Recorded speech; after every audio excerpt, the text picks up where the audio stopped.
kita, perspektif ego kita. Yang jadi alat ukur itu diri kita. Tidak punya bakat untuk bahagia, tidak punya bakat untuk tentram, tidak punya bakat untuk sehat jiwanya. Selalu saja diombang-ambingkan oleh kejadian-kejadian. Bisnisnya sukses, interaksi sosialnya sukses, tiba-tiba anaknya sakit, bubrah lagi hatinya. Bisnis sukses, jabatan sukses, istri cantik, baru tidak dihormati orang, apalagi sampai difitnah orang, bubar semua keindahannya. Gitu kan? Ya, saya ngalami itu lama sih. Ya kayak gitu. Tampan, cakep, gagah, temennya banyak, tiba-tiba sakit, bubar lagi ketentramannya, rapuh sekali. Kenapa? Karena alat ukurnya adalah egoisme.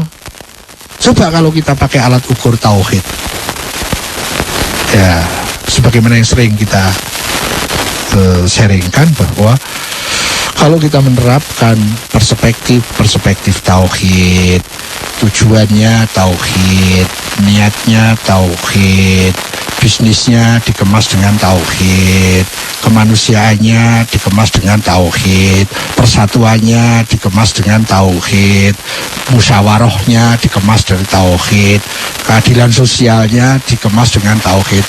Maksudnya tauhid itu ketuhanan yang Maha Esa itu. Sehingga politiknya dibangun di atas tauhid. Tauhid tidak harus ala Islam, tidak. Semuanya butuh proses. Yang penting itu ketuhanan harus selalu dijadikan sebagai landasan kehidupan. Perspektif Tuhannya berbeda, pemahaman Tuhannya berbeda, tidak apa-apa, itu wajar sekali. Tetapi yang penting bagaimana dengan keyakinan masing-masing kita berproses, seluruh kehidupan ini dibangun di atas pondasi ketuhanan. Tidak terlalu pede lagi terhadap diri kita. Kita mengurusi korupsi tanpa ketuhanan, no way, tidak bisa.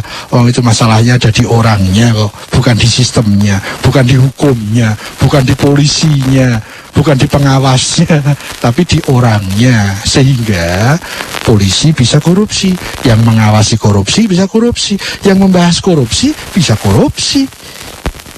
Intinya adalah dirinya didominasi Tuhan apa didominasi oleh egoismenya. Sepanjang dirinya masih didominasi oleh egoismenya, ya sudahlah, bubar-bubar apapun.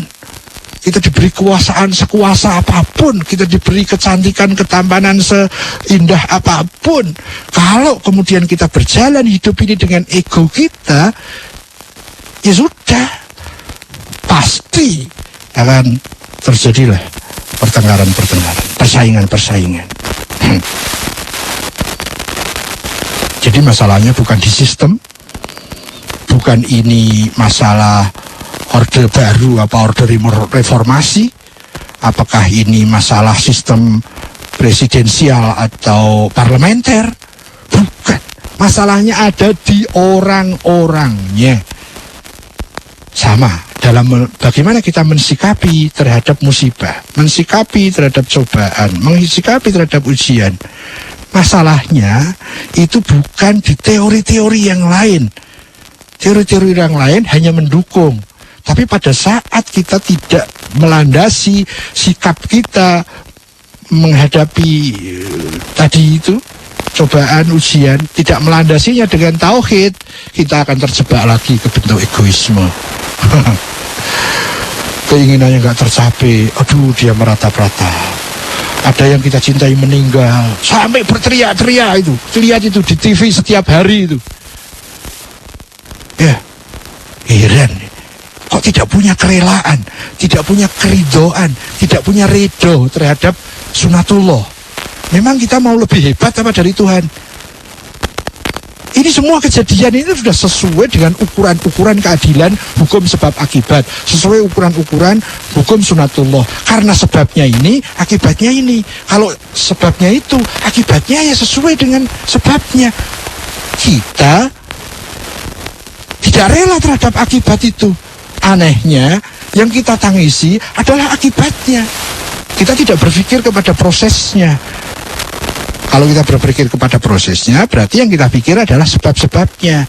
Oh, kejadian, sebabnya apa? Yang terpenting di sebabnya ini loh.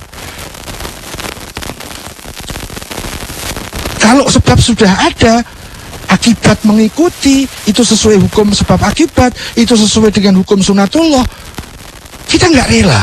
Ya kita sendirilah yang hancur. Ya, jadi kalau kita mengembalikan mindset, cara berpikir, cara memandang, bagaimana kita menggunakan perspektif. Kalau kita kembali ke tauhid, kita akan jauh lebih proporsional. Hidup ini akan jauh lebih indah. Tapi kalau yang kita gunakan itu adalah ego kita, keinginan kita, harapan kita, kehendak kita, target kita yang kita pakai untuk mengukur kejadian-kejadian, ya sudahlah. Itu setiap hari kita lihat di berita-berita, isinya selalu kesedihan, kesusahan, stres, arogansi, emosional. Semestinya kalau kita menerapkan nilai-nilai ketuhanan yang Maha Esa, kita sebagai bangsa yang bertuhan, kemudian nilai-nilai itu kita eksplorasi, kita masukkan ke kurikulum-kurikulum, kita masukkan ke media, mass media, kita masukkan ke cerita-cerita, sinetron-sinetron, pasti akan terjadi perubahan dan tidak terlalu lama. Tapi kalau masih mengandalkan, yuk kita bikin hukum baru, kita bikin sistem baru, kita tinjau lagi, oh ini reformasi ini sudah melenceng dan sebagainya.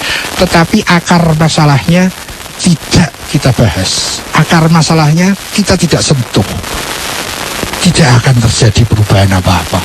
Akan berpindah saja dari koruptor satu ke koruptor lain, dari penyuap satu ke penyuap lain, dan seterusnya.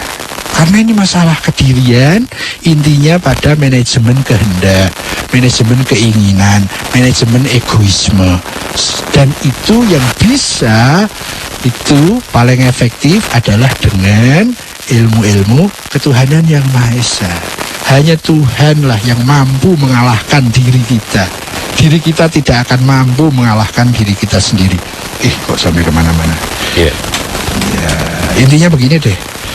Kalau terhadap kejadian, kita sudah tidak rela, kita tidak akan mampu mensikapi kejadian itu. Terhadap cobaan, ujian, musibah, problem-problem, kalau kita sudah tidak rela terhadap kejadian itu, kita tidak akan mampu bersikap dengan proporsional. Kalau kita mau tidak rela pada sebabnya, bukan pada akibatnya, pada prosesnya, bukan pada peristiwanya. Karena peristiwa harus terjadi seperti itu, karena sebab-sebabnya sudah memenuhi syarat mendahulinya. Wassalam. Minum-minum dulu. Ya, terima kasih Wo. Kita break dulu saat untuk sesi ini Siwo ya. Nanti kita akan terima 2 SMS dan 1 penelpon ya Siwo ya. Terima kasih Wo. Assalamualaikum. Waalaikumsalam. Baik, right tadi nanti kita lanjutkan lagi. Kita break dulu sesaat. Saya dan juga produser saya Jack pelan-pelan akan kembali lagi nanti setelah kita dengar dulu yang berikut ini. 105.8 Light FM and Sony Music proudly present Triple CD Best Slow Hits. You can get 49 best slow hits from the 80s, 90s, and today.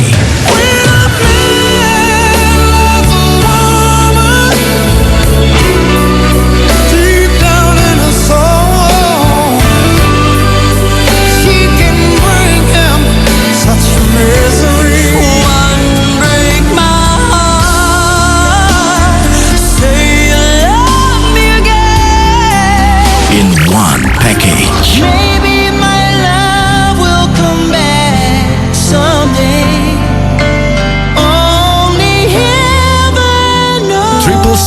best slow hits. I bruise easily, can scratch the surface without Triple CD Best Slow Hits brought to you by Sony Music and 105.8 Light FM, the best slow hit station. I bruise easily. Available now in stores.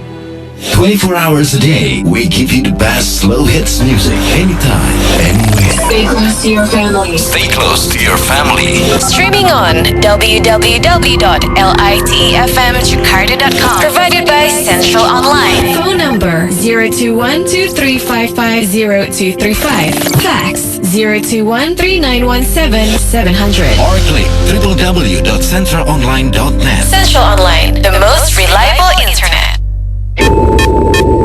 2012 Light FM. Are you ready? From the center of Jakarta. From 25th floor of Wisma Nusantara Tamrin, number 59, Central Jakarta. Broadcasting live 24 hours a day, 7 days a week. Welcome to 105.8 Light FM, the best slow hit station. For more info, please call 398-35900. flex number 398-35901. Sure Message Service. 081-880-1058. And follow at Twitter at Light FM 1058. Or click www.lightfmjakarta.com. We give you the finest music. Anytime, anywhere. Think about it. Yeah, exactly. 105.8.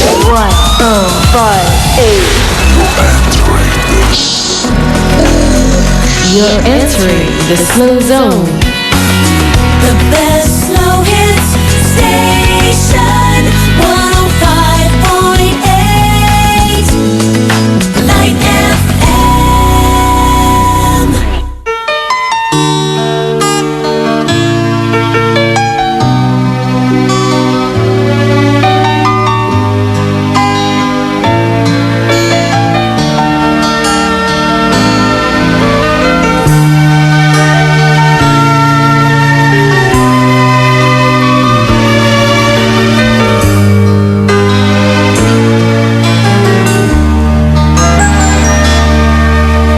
Bila masih mungkin kita menorehkan bakti atas nama jiwa dan hati tulus ikhlas. Mumpung masih ada kesempatan buat kita mengumpulkan bekal perjalanan abadi. Ho ho ho, du du du du du du, du du du du du du du. Ho ho ho ho. Kita pasti ingat tragedi yang memilukan. Kenapa harus mereka yang terpilih menghadap? Tentu ada hikmah yang harus kita petik. Atas nama jiwa, mari heningkan cipta.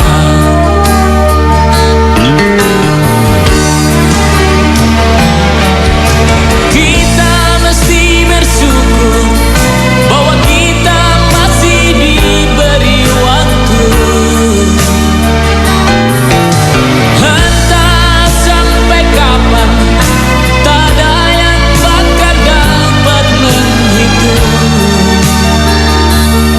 Hanya atas kasih-Nya, hanya atas kehendaknya, kita masih bertemu matahari. 105.8 Light FM, the best slow station. Ya, Light Audience, assalamualaikum. Kita kembali lanjutkan berproses menuju ke Sejatian Diri. Edisi hari ini Kamis tanggal 2 Februari 2012. Dan ya, assalamualaikum Siwo. Waalaikumsalam. Ini kelihatannya semakin asik nih Siwo, semakin malam ya. Ini ada informasi. Gimana? Yang kemarin itu suaranya kinclong, tapi hari ini ada kemerseknya. Oh gitu, jadi hari ini ada gemereseknya gitu ya? Iya. Iya, tadi juga saya sempat membahas dengan produser saya Jack Plum. Memang ada sedikit gresek-gresek gitu ya Jack ya.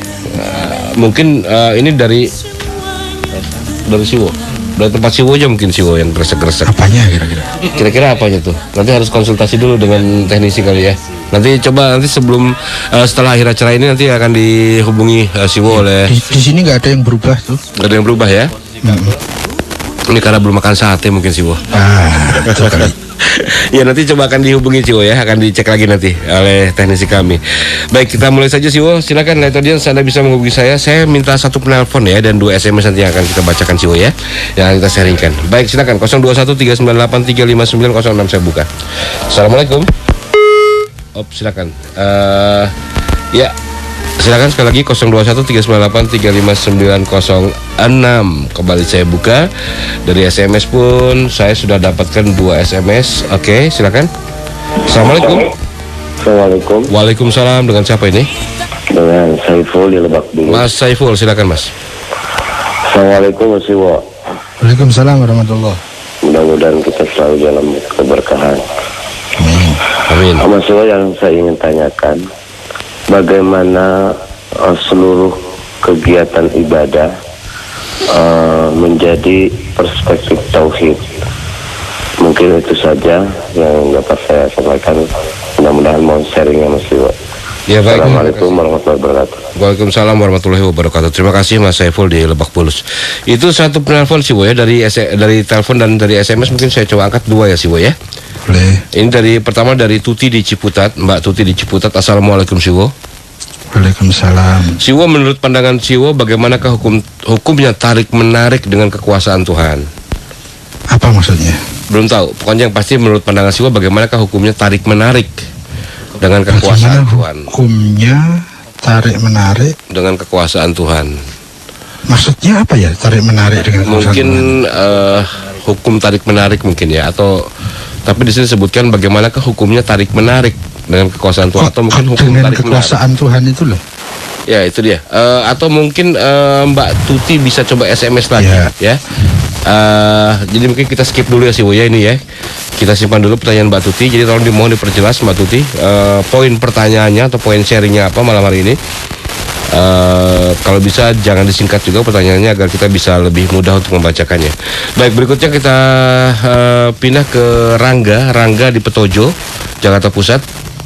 Assalamualaikum Siwo. Waalaikumsalam. Siwo, saya mau bertanya, jika seorang muslim sebagai khalifah, dia tidak amanah, bahkan zolim kepada umatnya, apakah atau bagaimanakah sikap kita sebagai umat? Melawan atau diam saja? Nah, itu dari Rangga di Petojo.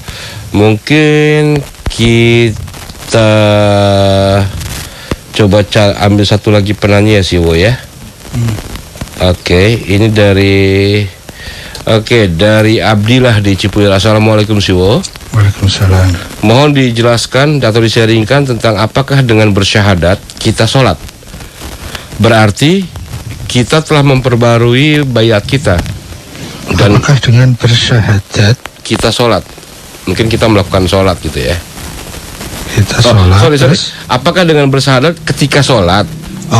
Ketika sholat, maaf. Apakah dengan bersyahadat ketika sholat berarti kita telah memperbaharui bayat kita dan kita menjadi muslim yang suci kembali.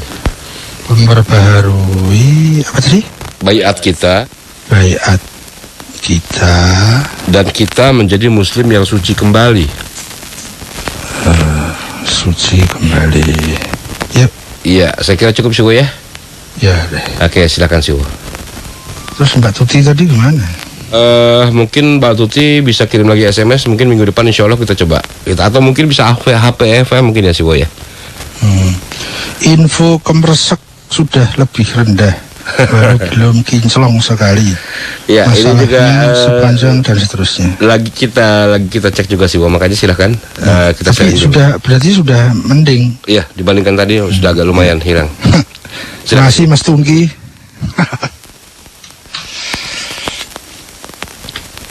Kita masuk season kedua. Tadi ada telepon dari Mas Saiful di Lebak Bulus.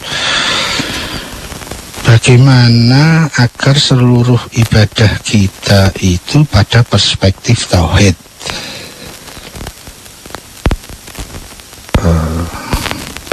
Mudah-mudahan saya tidak salah tangkap ya.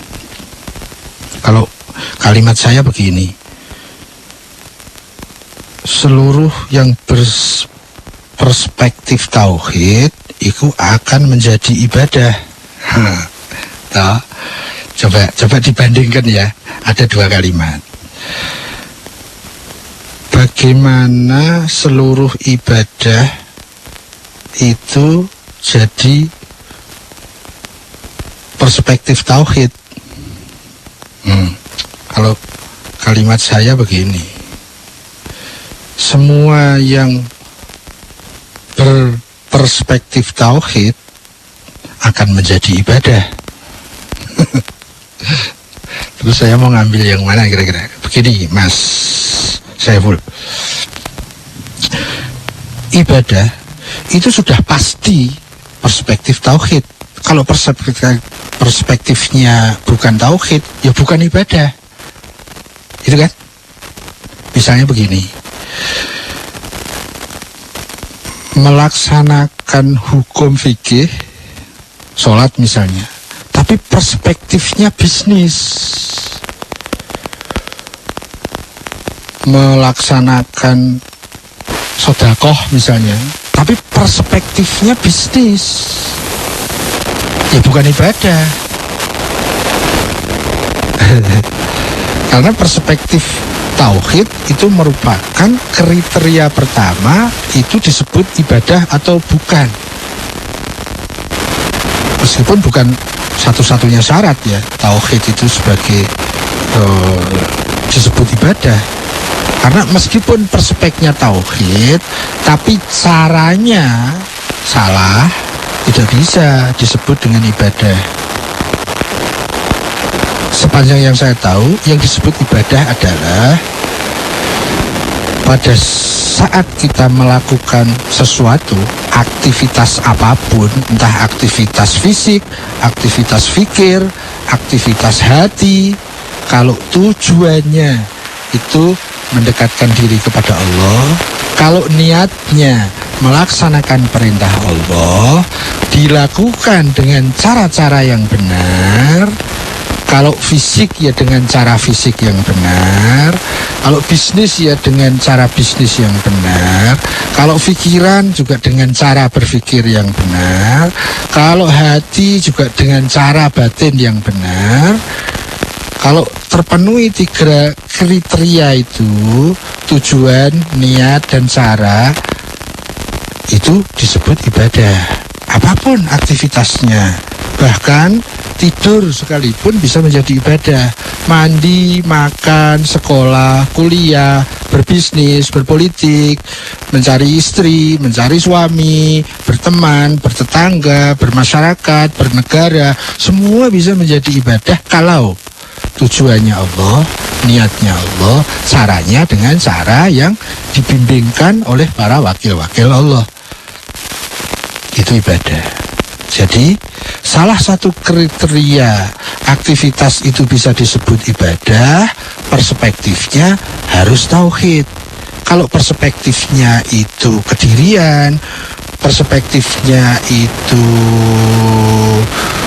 untuk menaikkan harga diri misalnya, yalah ada loh ya, biar harga dirinya tambah, waduh, naik haji agar dapat prestis sosial misalnya, ya itu bukan ibadah.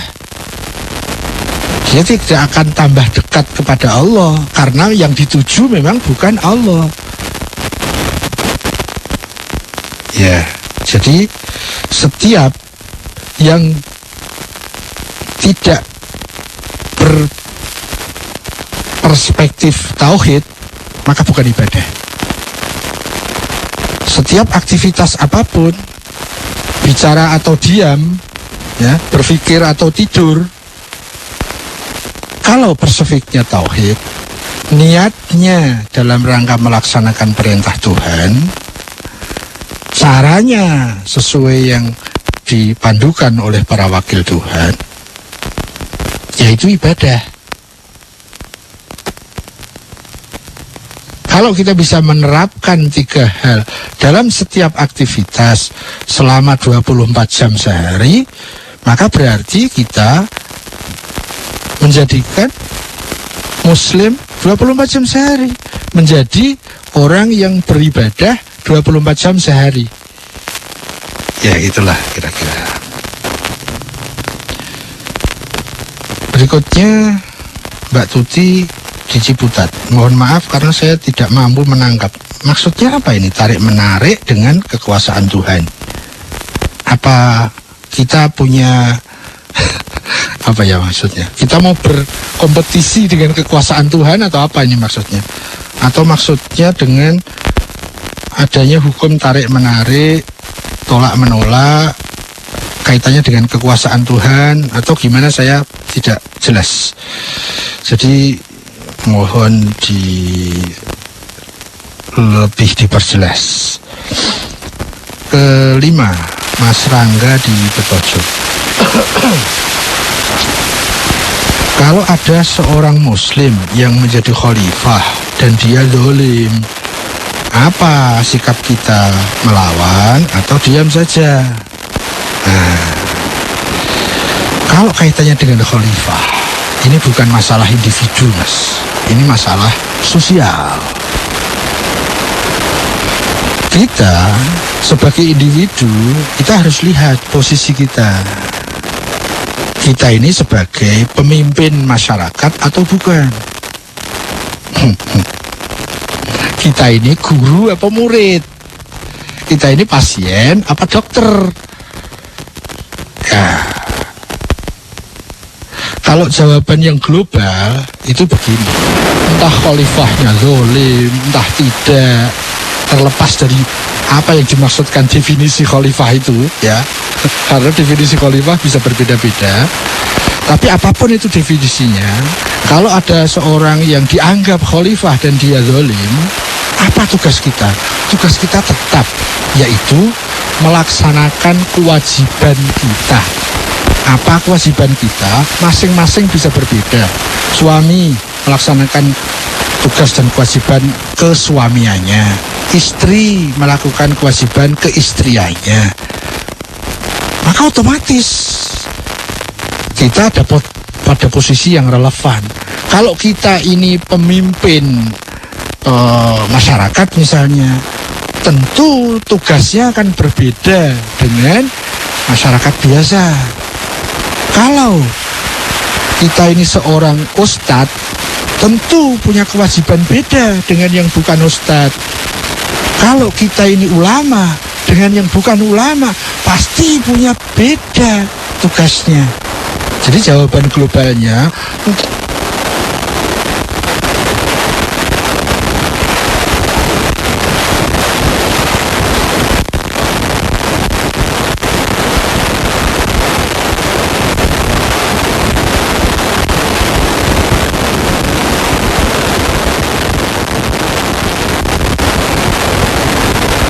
halo Siwo. Siwo. Oke ya.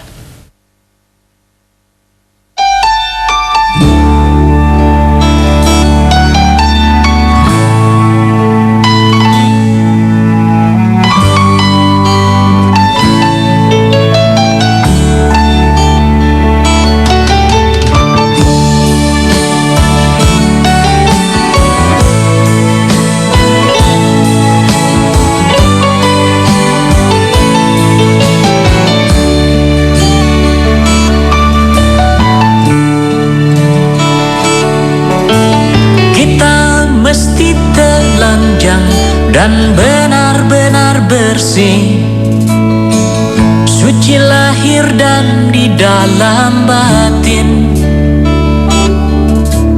Tengoklah ke dalam sebelum bicara.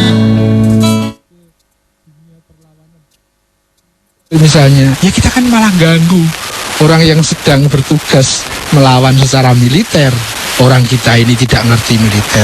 Atau kalau kasusnya itu kasus perlawanan militer, ya kita mesti harus lapor dulu sama komandan militer.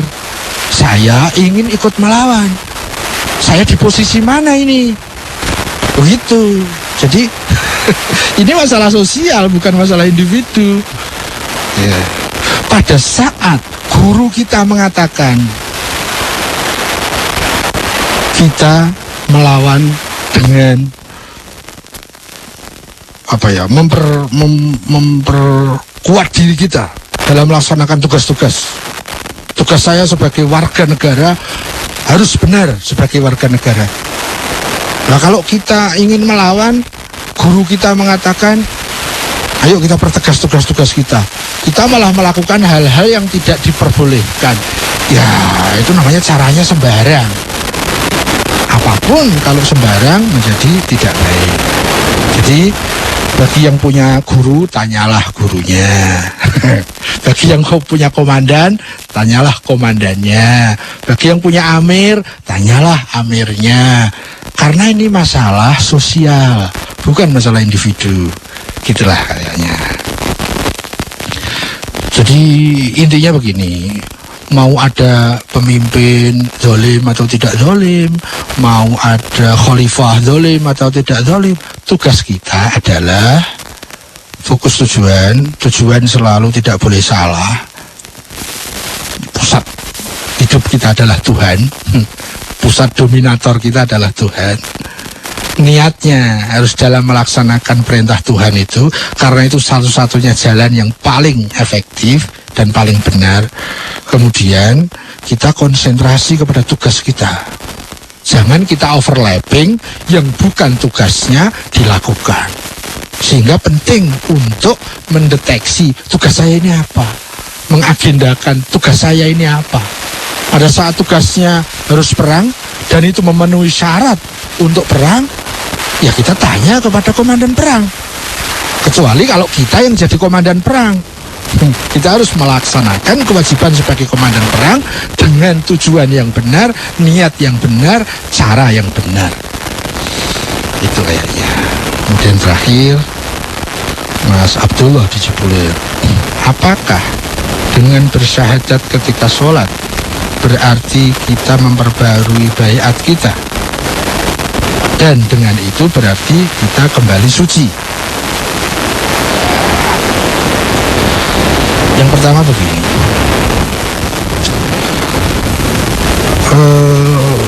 bersyahadat dimaknakan dengan berbaiat. Kalau menggunakan istilah sosial, saya kebetulan tidak sepakat dengan pemahaman itu. Tetapi kalau baiat ini dimaknakan dalam makna spiritual, ya. Jadi syahadat itu baiat spiritual, ya. Karena kalau baiat secara sosial itu butuh syarat-syarat tertentu, gitu ya. Dulu di zaman kenabian, zaman Rasulullah Muhammad SAW, baiat itu cuma dikenal ada beberapa saja kok.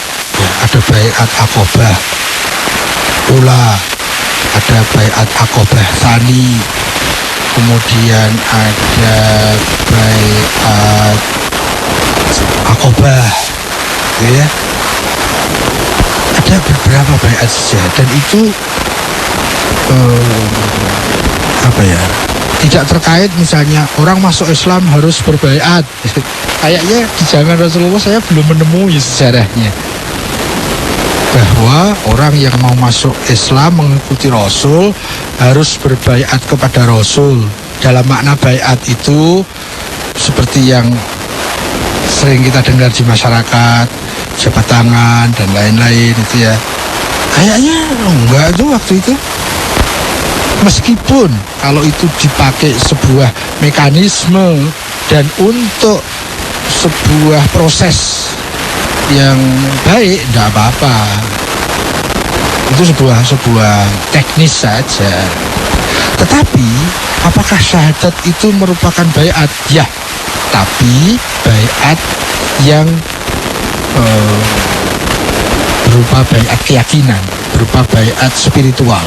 Ya, tentu kalau baiat spiritual itu bukan sekedar lisan, bukan sekedar kata-kata, bukan sekedar kalimat. Ya, kalau syahadat itu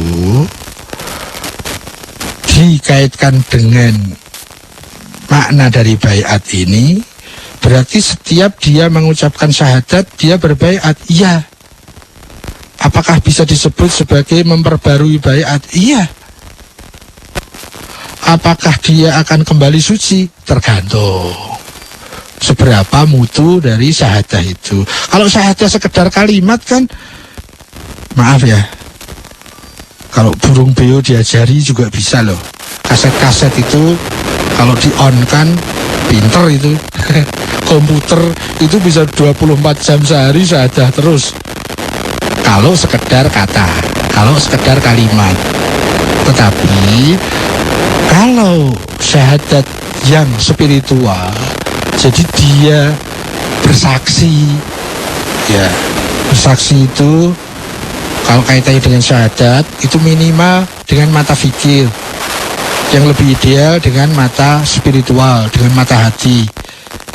Jadi bersaksi sebelumnya itu dia harus melihat, sehingga kesaksian dalam makna lisan itu hanya sebagai accident, bukan substansi. Ya, kalau tanpa sebelumnya melihat, kesaksian lisan itu tidak bermutu. Kesaksian lisan menjadi bermutu intinya setelah dia menyaksikan dengan pikirannya bahwa tidak ada Tuhan, tidak ada yang mendominasi saya, tidak ada yang menguasai saya, tidak ada yang harus saya sembah. Ya, tidak ada yang menjadi komandan ego saya selain Allah. Tidak ada Tuhan selain Allah. Dia melihat itu dengan ilmunya. Dia melihat itu dengan pandangan ilmu khudurnya, ilmu spiritualnya.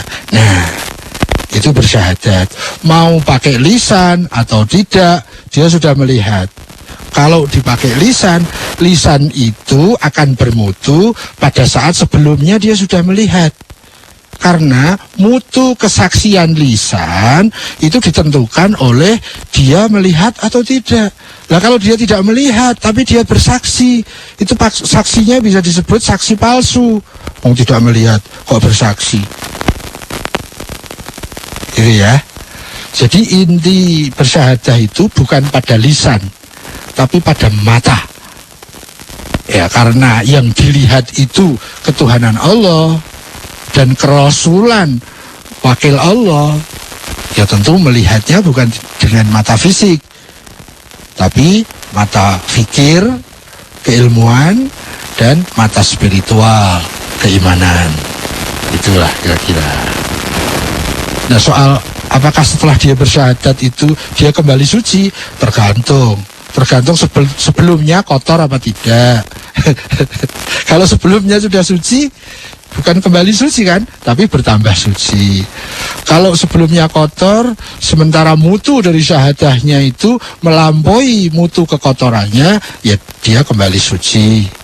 Kalau syahadahnya itu tidak bermutu, tidak mampu menghapus kotoran-kotoran sebelumnya, ya tidak akan kembali suci. Jadi tergantung mutu dari syahadah itu. Dan mutu syahadah itu ditentukan oleh penglihatannya, bukan oleh ucapannya. Kalau ada orang bersaksi dengan mulutnya tapi dia tidak melihat, hati-hati, kesaksiannya itu bisa diragukan, bahkan bisa dituntut loh kalau kesaksiannya palsu. Ya gitu deh kira-kira. Yes, Rambung Sob. Iya sih, Wo. Pamit ya. Kresek-kreseknya makin besar ya sih, Wo ya. Iya tuh, kenapa ya? Nanti mungkin setelah acara ini ada rekan saya yang akan menghubungi si Wo ya. Ditunggu. Iya, ya. Tapi kalau mau briefing lagi, ya kan satenya perlu ada. Perlu tambah lagi ya satenya ya. Oke, baik sih, siap. Itu dulu teman-teman semua. Terima kasih. Mohon maaf. Semoga kita dipersaudarakan dalam Tuhan. Mohon pamit. Assalamualaikum warahmatullahi wabarakatuh. Waalaikumsalam warahmatullahi wabarakatuh. Terima kasih Siwa Agus Hidayat, Letodians. Saya Sam Onyx dan juga Jack Plam-Plam mohon diri sesaat ya. Nanti kita akan ketemu lagi dalam Light at Night. Dan Letodians, dalam Mutiara Hikmah dikatakan bahwa mahar harus dibayar oleh pihak lelaki kepada wanita yang dinikahinya sesuai dengan kemampuan, dan wanita pun tidak meminta dalam jumlah besar.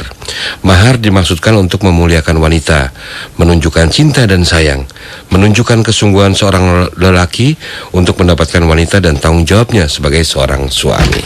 Baik, saya Sam Onyx dan juga Jack Plam-Plam mohon diri sesaat. Kita bertemu lagi dalam Light at Night.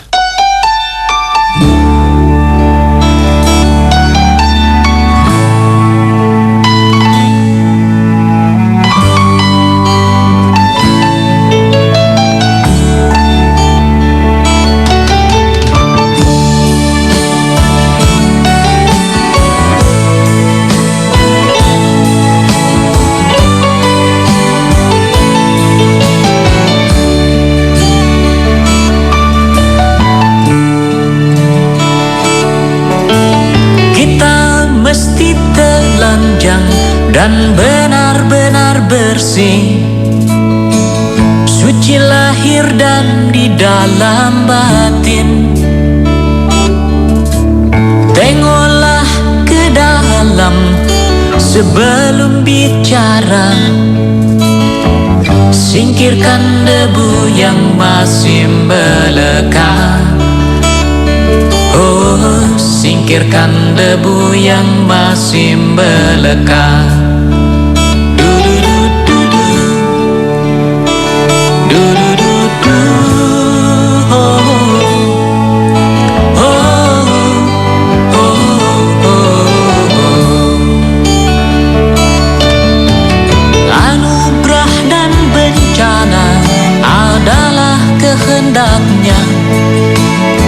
Kita mesti tabah menjalani. Hanya cambuk kecil agar kita sadar adalah Dia di atas segalanya. Oh, adalah Dia di atas segalanya.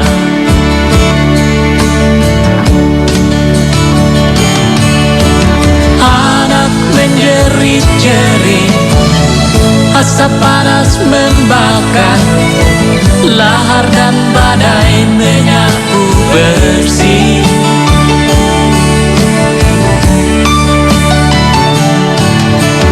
Ini bukan hukuman, hanya satu isyarat bahwa kita mesti banyak berbenah. Memang bila kita kaji lebih jauh dalam kegalutan, masih banyak tangan yang tega berbuat nista. Oh, oh, Tuhan pasti telah memperhitungkan amal dan dosa yang kita perbuat. Kemanakah lagi kita kan sembunyi? Hanya kepadanya kita kembali. Tak ada yang bakal bisa menjawab. Mari hanya runduk sujud padanya. 105.8 Light FM, the best toy station. Well, Letodians, kembali saya Sam Onyx akan menemani Anda sampai jam 24 malam nanti ya. Oke, dan dalam Light at Night malam hari ini, seperti biasa Anda bisa menggunakan SMS kami di 081 8801058. atau juga bisa menggunakan Twitter Light FM ya, dan juga tentunya di Facebook Light FM untuk request ya. Baik, juga selamat malam saya ucapkan bagi Anda yang sedang streaming di www.lightfmjakarta.com atau juga melalui Indovision channel 503.